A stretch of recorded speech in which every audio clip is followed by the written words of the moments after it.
this MAGA lot really make me laugh, those in particular in Congress and the Senate. You can say what you want about Trump. I've been very critical of Trump, and I believe he's not the best president, but he's done a decent job considering the nonsense he's to put up with.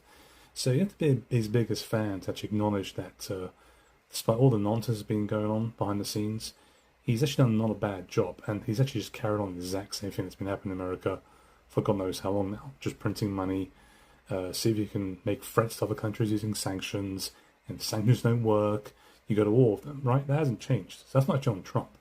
All right, he inherited some of the mess when he came in 2016, and of course back in 2024. You got Marjorie Taylor Greene, who has come out and said she received threats over this feud that she has with Trump regarding a number of things when it comes to the Epstein files, not to mention money going to foreign nations. You know what I'm talking about.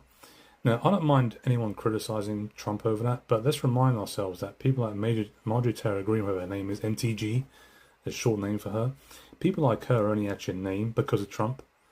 That goes for around 95% of these people who came out of nowhere are now there because of Trump.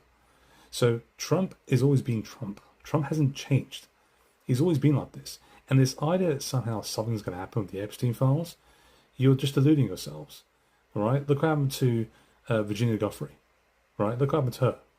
Nothing came out of that. And if you think that's going to come up with some sort of justice for these people, the people who are actually behind all this, that ain't going to happen.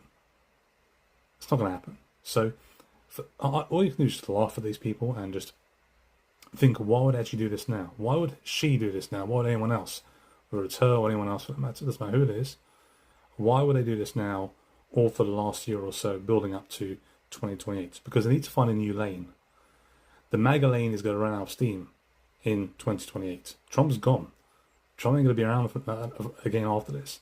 And it's not surprised Trump doesn't care so much because he's not going to be president after 2028. He, in fact, will just make as much money as he can from all this, which I don't blame him, even though it's scandalous, but I don't blame him, for him and his family. And all these other people have got no more, they can't stand behind Trump anymore, they can't use his name anymore.